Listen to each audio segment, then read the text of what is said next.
America. Welcome to Happy Hour with Maestro Tim. I am your host, Maestro Tim. And I have three of my favorite people with me. Say hello to Christine Bellomy, Principal Clarinet of Orchestra Iowa. Jane Walker, Principal Flute of Orchestra Iowa. David Hempel, former Principal oboe and retired from Orchestra Iowa. My three friends, welcome. How are you? Well, I'm not sure. The theme song might be Good. more How are you, cool Tim? and groovy than I am. You can thank Steve Shanley for that. You know, I think I've told our audience that one of these days, actually once the pandemic has passed, he's going to orchestrate it for big band. And I'm going to ask him to do it for orchestra, because I think one of these days, you know, before we do like Mahler 5, I want to walk into that. You know, just like, hey, how's it going? Yeah.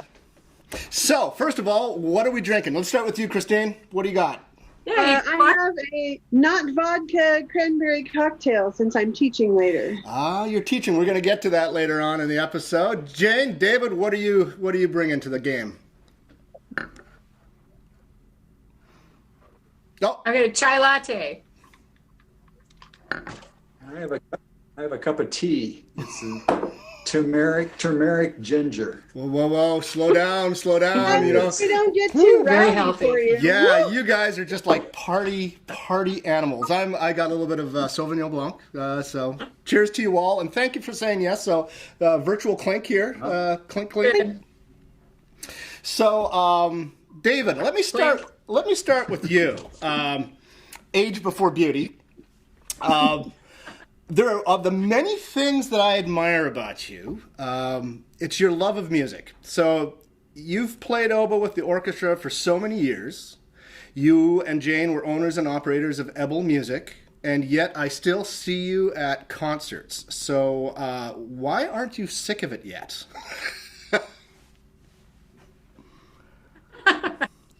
I'm a total addict. I love to go to live concerts, especially, but I listen to the radio a lot too. I hear the Chicago Symphony and New York Phil and various other ones that go on the air. You know, KSUI is my favorite.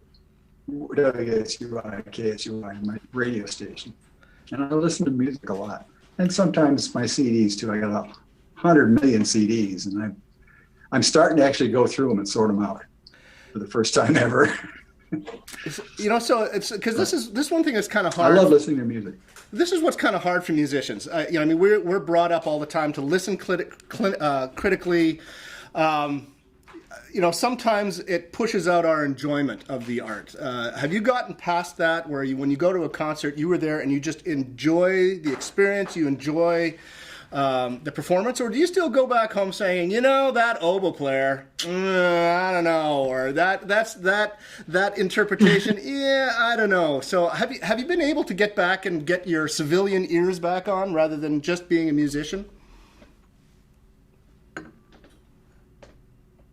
I think I've always had civilian ears. I mean, I don't let even our recordings going way back haunt me. You know, it's live music is great in any sort, our orchestra or the New York Phil, you know. And there's a few bloopers here and there. And sometimes I don't like the oboe sound, but the overall experience is usually inspiring. I just love it. So I'm not too critical. So Jane, now that he's retired, are you sick of him?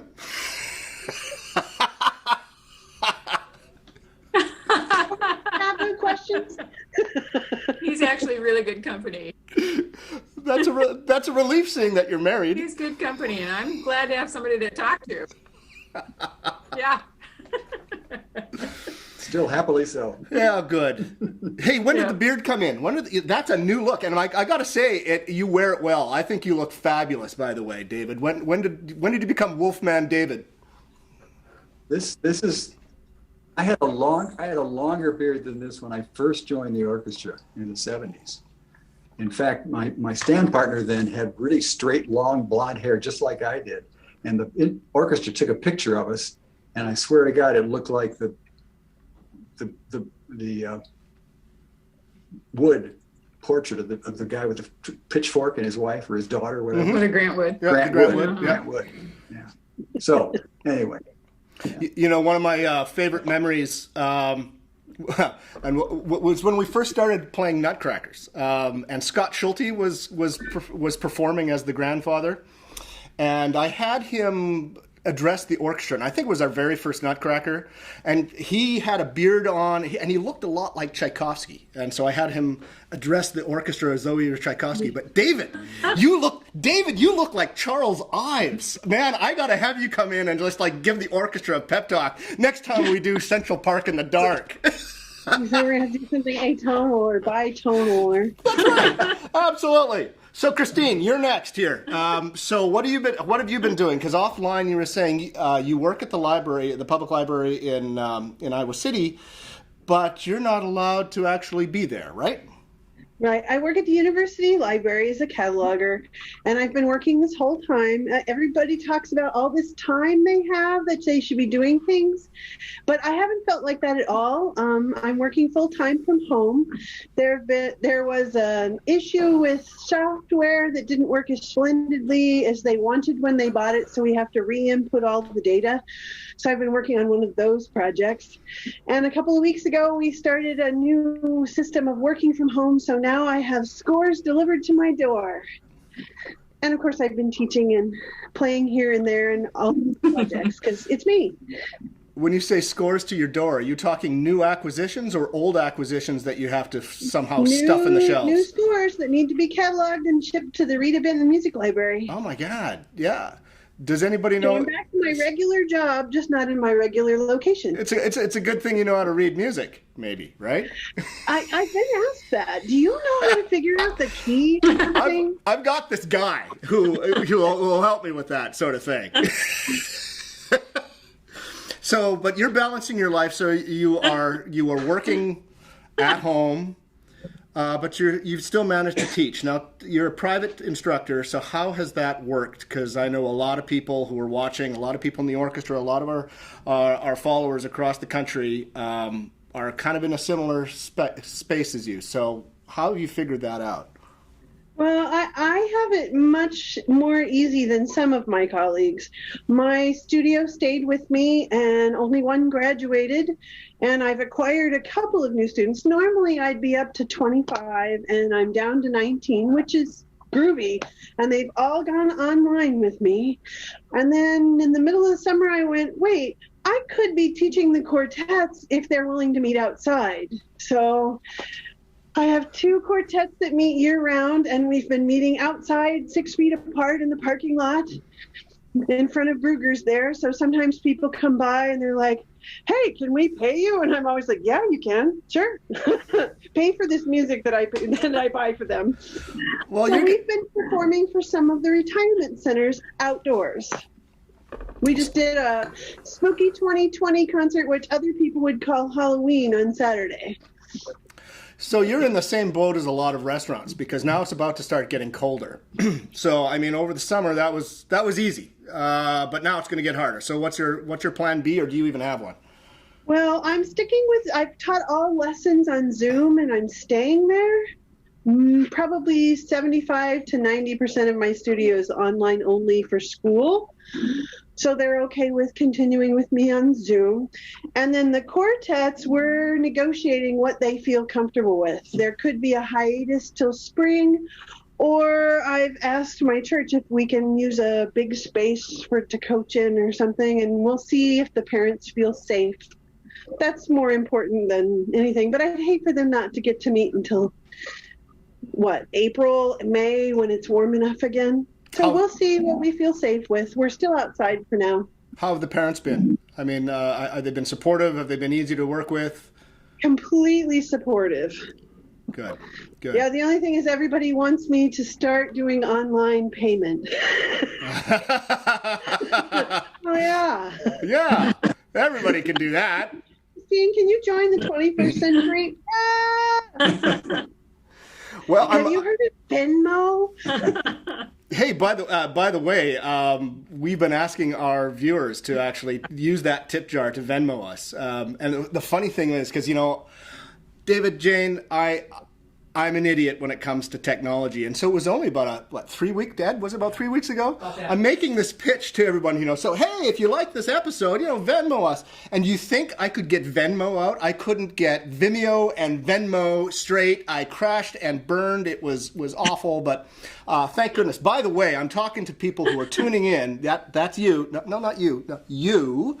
I'm looking at our chat room, and no one's saying anything yet. So why don't you log on and say hello and say something to either Christine, David, or Jane, because they'd love to hear from you. So, Jane, you don't teach at home, do you? Were you ever that much of a teacher? Yeah, I taught for a long time, but I retired about 5 years ago. It was time. I figured 40 years was enough. Yeah. You ran out of patience, didn't you? So yeah, I've missed getting to know. Kind of, yeah. I got tired of all state etudes. Oh, that's where we are now. Let's. And now I don't have to clean my house anymore. Let's talk about Allstate. I said now I don't have to clean my house anymore. Let's talk about Allstate, because that's actually it's a two-edged sword. On one hand, it's very popular and it keeps a lot of instructors busy. What's the good, the bad, the ugly about preparing your students for an Allstate audition or orchestra? Who wants to take this one first? Are you current with what's happening this year as opposed to normal years? Not at all. Not at all. Okay. They are having Allstate this year, but it's been a constant sea of we're not sure of the. They posted what the etudes are at the normal time, and they said, well, the audition's going to be online, but we think in November we're going to have the festival, but we reserve the right to change our minds or reduce the numbers or whatever. And so normally on an Allstate year, you can check in at the end of August, find out what they are, and just teach. But this year, you have to go back to the site regularly to see the new instructions on how to make your video, when to make your video, what you need to say in the script. Oh, and the most recent news is there will be no festival, but they're still going to have the auditions. So everybody's got to have their auditions to their band directors in time for their band directors to post them by next Wednesday. So allegedly they can find out on Saturday. So the 24th. Already this Saturday? The 24th would be the normal day that they'd audition. So we're in the days of, so how are your videos going?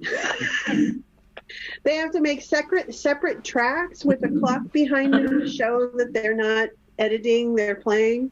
So you have your solo track, your etude tracks, your major scale track, and your chromatic scale track. And before it, you have to say, my name is Christine Bellomy, and this is Selected Studies for Clarinet, page 24. And then shift gears and try to play. Wow. Yeah. So this is, doing this whole, I don't know what you call this happy hour thing. By the way, people who see my earpiece fall in and out, it's the only way we can make this work so that I can hear what everyone's saying and have it not go over the airwaves and echo and all that sort of stuff. So, but it's also the, hold that, actually don't move that quite yet, because it's also interesting how I actually see all the comments. So I had a technical glitch that Darren just fixed, so I actually do know that what people are saying. So let me send some good wishes your way, because you're probably going to know a lot of these people. Let's see here. Going in our chat room, Jeanette Welch says hello. She loves you guys. Randy Reynolds is always just bare, and he's drinking his usual G&T. Randy, I love you, man. You are like our number one viewer. I love it. Pat Brown. Pat Brown is very complimentary to the beard. She's loving it. That's what's going on here. Jan Rosar. So obviously she was making fun of me and my theme song and wanting to like walk out before Mahler 5. And Jan says, and you want a follow spot for your entrance as well? ? And yeah, hell yeah. Of course you do. Of course I do. Because we're all about class, you know? Yeah. Jenway, hi y'all. It's good to see you. And let's see. Hi, Jay. Great. Blake, I tell you what, David, you are lighting the place up with that beard. I mean, everyone's saying they're loving it. Blaine Cunningham loves the beard as well. Let's see here. Oops. You know what? I'm just going to do that on my line. I'm going to go over. Yeah. Just, again, to deal with a little bit of tech problems here. Marianne Weiss, good to see you. These days, tech problems. Well, that's what we all have to leave with. Jean Hine, she says, hi, David and Jane. Good to see you. This is super fun. That's great. Oh, and hi, Jen, Jean. Wow. yeah, and Say Jen, hi, Tim. what's that?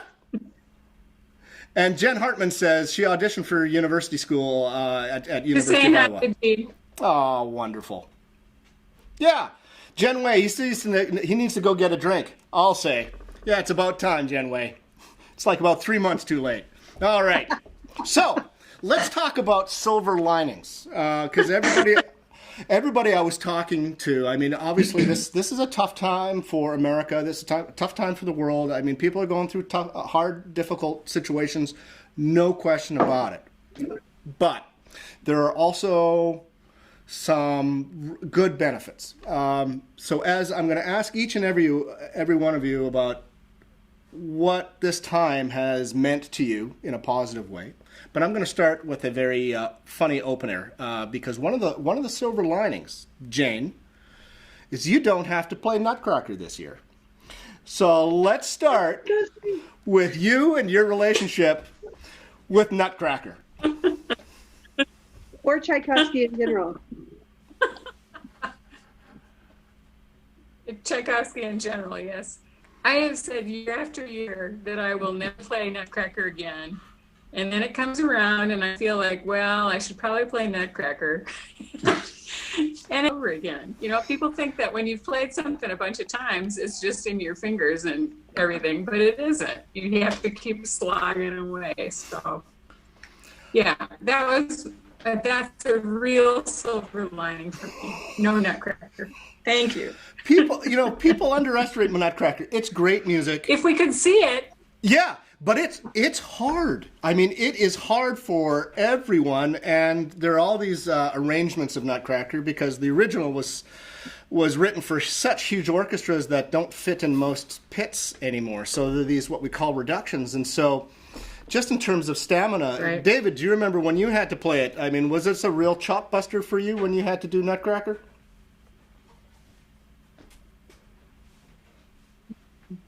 Always, especially 2 shows in one day. That was a killer. Yeah. But you still play the occasional Messiah too, because I was about to say the two pieces that are the bane and the boon of every musician's existence comes around every Christmas, and that's the Messiah and the Nutcracker. So David, because there's a lot of oboe in either, which one kills your face more?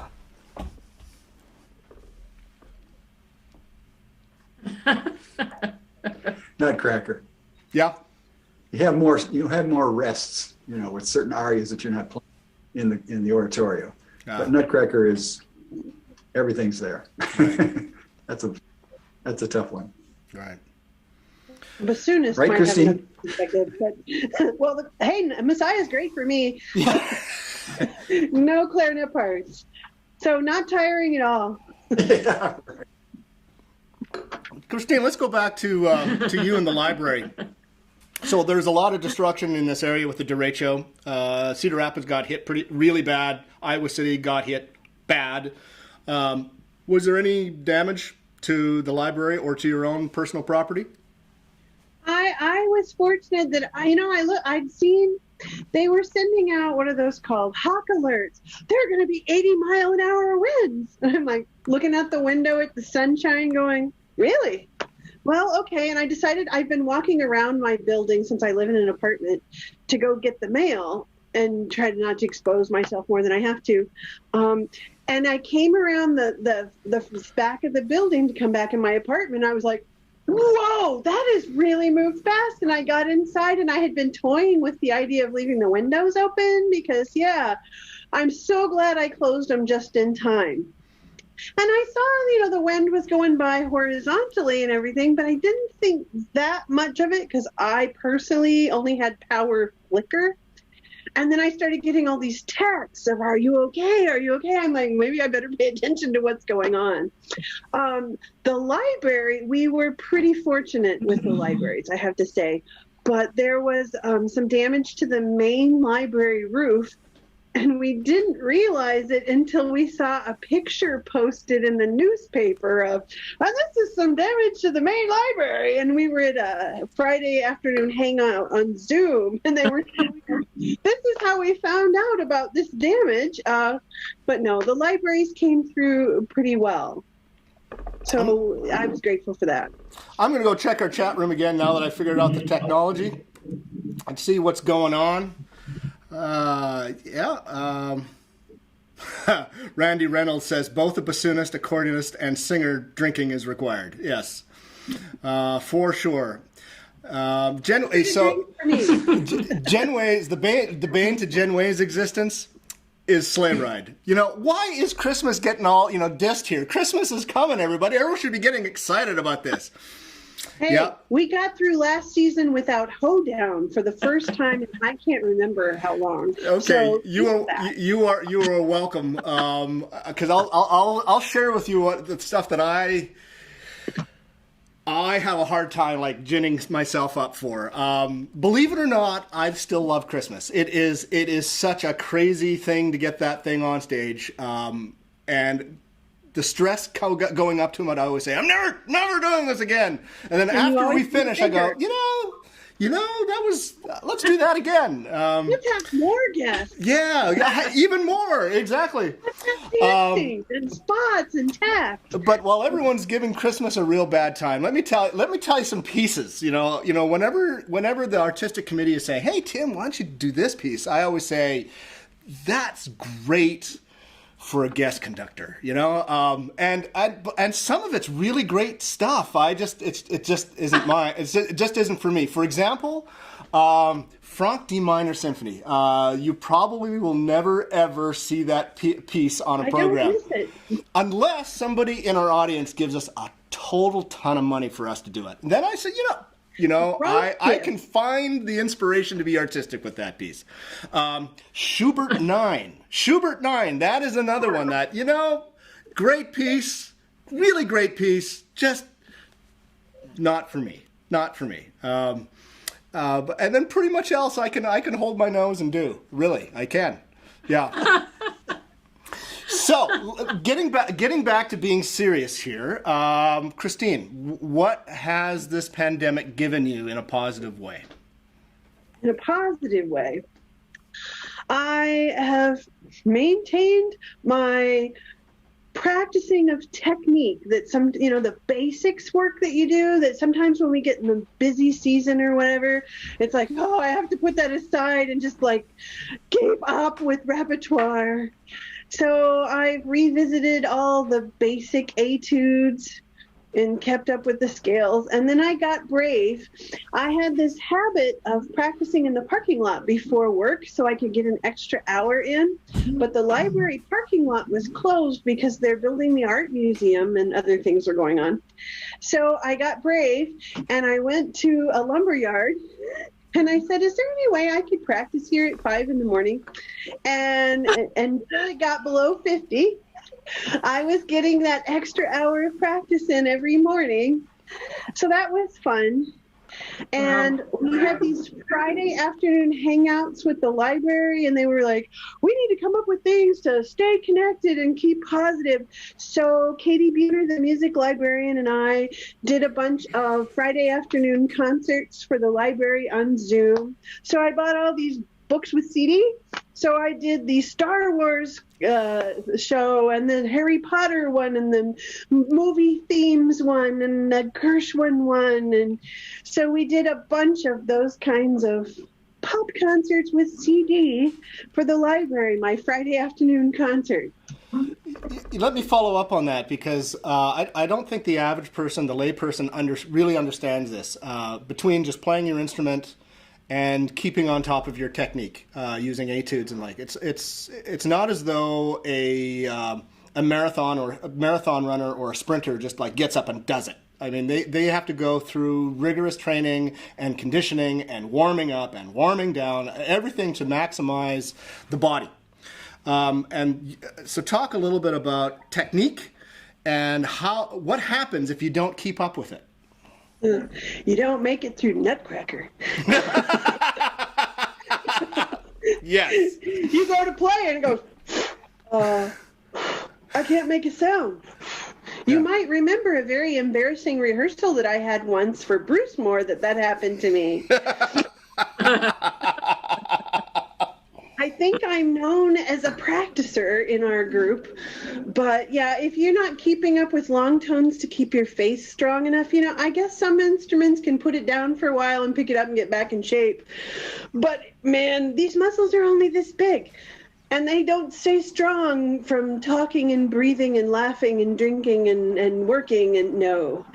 So I pretty much 356 days a year practice, at least some. Right. And I make sure I do long tones so I have strength, and I practice the scales and things so that my fingers stay nimble, especially in the more awkward keys. I do tonguing exercises so that I can make different kinds of tonguing. I do high notes because my neighbors love it. I mean, so that I don't humiliate myself. My big thing was, I know all these high note fingers, I'm playing the high register, but I have to play with Jane, and I don't want her to be mad at me. So I have to get good at the high register. So I got myself a flute book, and I do my daily high notes too, because I don't want to be bad. So Jane, let me come to you here. So I'll let you rebut that comment. However, what has the pandemic given to you on a positive place? A granddaughter. Okay, offline you had that on. There it is. Actually, can you turn it a little? It's kind of go a little bit closer to you. There we can see her just fine. Oh, that's sweet. That is cute. When was she born? Months. June 30th. Oh, sweet. What's her name? June 30th. Lola. Yeah? Yeah, Lola. Yeah. Can you believe it? Lola. She was a showgirl. They sing that song to her. She loves it. Oh, you guys are a little strange, but you guys are sick. Not just for that song, but for listening to Barry Manilow, period. I just yeah, I know it. Yeah. David, what about you? Shocked, but... What about me? Yeah. What positive aspect in your life has this pandemic given you? Well, I've had more time to spend with Jane, and I'm listening to the radio than I ever had before. I do still play. I still play my oboe, but yep. To keep my hand in case if and when the churches, want me. I played a few things in the past year for that past couple of years, and so I haven't made a lot of new reeds. I should do that. But hey, let's follow up on that. So let's talk about your knife work here. So I mean, I think a lot of people think that, well, in the case of Christine and Jane, like they're practicing all the time. Oboists, they're cutting all the time. So tell us about the bane of your existence and making reeds. That is the bane of most oboists' existence, and it really does. I use this motion, this twisting of the wrist, in a taut way, in a really definitive way. Well, wait a second. So why can't you just go to the music store and says, I will buy that reed and stick it into my instrument and we're good to go. We're good to go. So tell me why I'm wrong. When I used to give oboe lessons to junior high and high school kids, they used to have to buy their own reeds until I would get I'd feel so bad for them, I would start giving them my reeds. and I got a good sense of how bad they are for the most part. I guess there are some professional players who sell their own reeds at $25 to $35 a piece, but I never could see that. We always make them en masse, a dozen or two at a time in various stages. That's the only way to keep up on it. How long do they? It's a lot of time. How long do they last?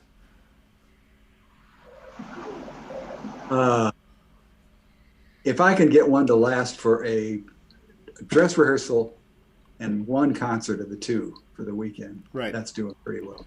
So, Christine, we've landed people on the moon. Elon Musk wants to colonize Mars. Why can't we actually get decent reeds that are ready to go? Well, you do better with clarinet reeds than bassoon or oboe reeds. Perhaps because at least one side is flat. Maybe our reeds are we only have one, not two. Maybe that helps. But do they always work? Every single time the weather changes, the reeds change. Plus, they grow in nature. So you may buy a box of 10 reeds, but they're not all going to be the same because they grew in nature. None of the four of us are the same. None of our four of our reeds are the same. There's where there was the many years joke of I'm going to go to France and I'm going to go to the Van Doren factory and I'm going to meet the guy who puts the good reed in every box. Yeah, just joke. Grease his palms just a little bit. Hey, here's an extra $5. Give me the good ones. Give me the good ones. Yeah, I want those 10 boxes, but just give me the one you were going to put in there. So I'm going to go back and check our chat room to see what's going on, to see if everyone's behaving themselves, and I'm sure they are not.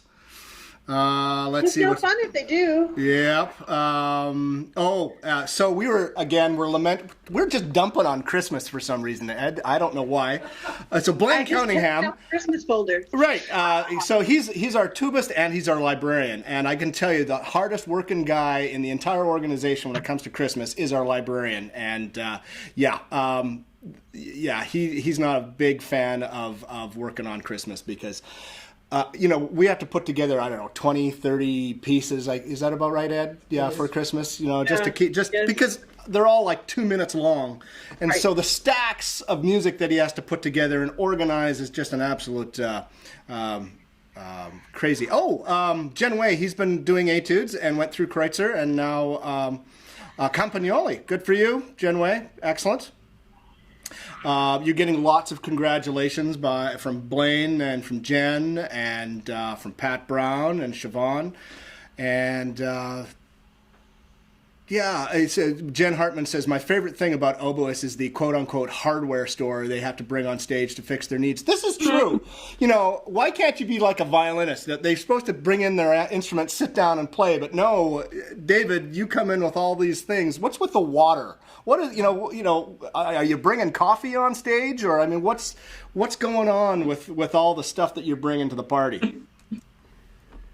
Well, we always bring a little container of water because, especially on concerts, you really need to, the lights make it hot and it evaporates. Yeah. So the reeds get dry and you just need to keep them moist or they don't respond. And I got to have a set of knives, and things like that. Always on plenty of turkey feathers or drop cloths or something to clean out the inside from time to time. So we have a regime of things. Christine. Yep, cigarette paper. Yep. Reed gig, cigarette paper, swabs, different. So what's kinds the of cigarette swabs. paper? I didn't know you guys were rolling doobies back there. What's on with that? In every reed case. Seriously. So what is cigarette paper for? Blotting the pads, especially these days. When you get a bubble. You're not allowed to blow the water out of your pads because you'd be throwing aerosols into the air. Sure. Yep. So if you get water in your pads, you're just supposed to stop and swab or not have E flat, I guess, for Beethoven 1. Yeah. Oops. I'm going to go back to the chat room one last time because I think Jillian Camwell's on, and I think I saw her. Yeah. Yes. Again, she's eyeing the beard. She's liking the beard action a lot. This is so funny. Again, because those of in our viewing audience have come to our Christmas shows. We have so many things, so many people going on and off. Whether it's choir and children's choir or Suzuki violins or a guest singer. And someone is saying we need to have a horse backstage. And Jan Rosauer, who asked to make this all seamless and look easy, she's putting her foot down, or should I say her hoof down, and she's saying no horses. No. And she's also, it couldn't be any worse than the Tiger King Tigers. Okay, that's enough. Because I don't want anybody on stage mauled for Christmas. This is getting far, far too dark. So, I seem to remember hearing that the one of the operas at the university had a camel one year. And I heard that the conductor got pretty annoyed with the singer, and he's like, "I hope the camel poops on her head." so I was actually at an opera. I was in Edmonton, watching the Edmonton Opera do Puccini's Fanciulla del West. And they had, at the very end, the two main characters on their horses come on stage and then leave. And they never really rehearsed it with the horses. And they got to their marks, they sit there, and of course, the horses just expelled everything. Oh, no. And what was supposed to be this really powerful, riding off into the sunset moment, the entire audience was just killing themselves laughter. So let's end on that joke, because the funny thing, my next door neighbor always says male humor stops at grade 8, because anything to do with bodily functions is always funny. Can I get an amen, David?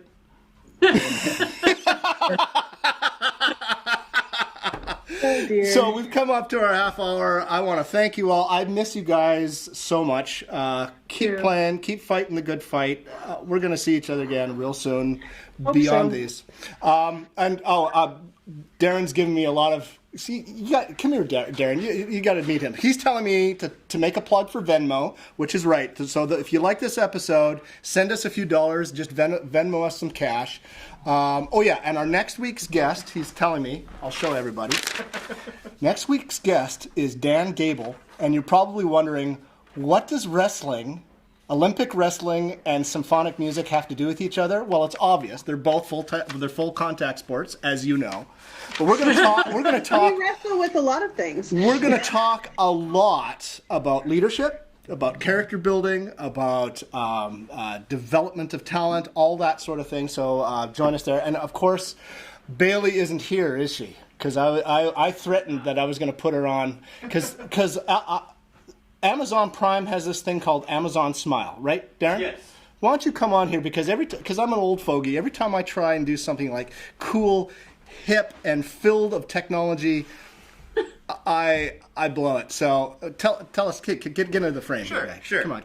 All right. He doesn't know anything about showbiz, but he knows everything about tech. So I'm take really it away. good at winging it. Okay, go. So, smile.amazon.com. Thanks, Tim. If you go there, you can select your charity of choice. Select Orchestra Iowa. And any of your shopping you do there contributes a small portion to Orchestra Iowa as a donation. And this week is Prime Week. So, do all of your Amazon Prime shopping and get us in your charity on smile.amazon.com. So that was amazing, because I was trying my hardest to make him screw that up, and he does it like a real pro. I hate that. So yes, what he said. Yes. So my thanks to Christine Bellomy, my thanks to Jane Walker, David Hempel, my favorite people. Here's a final toast to you. Cheers.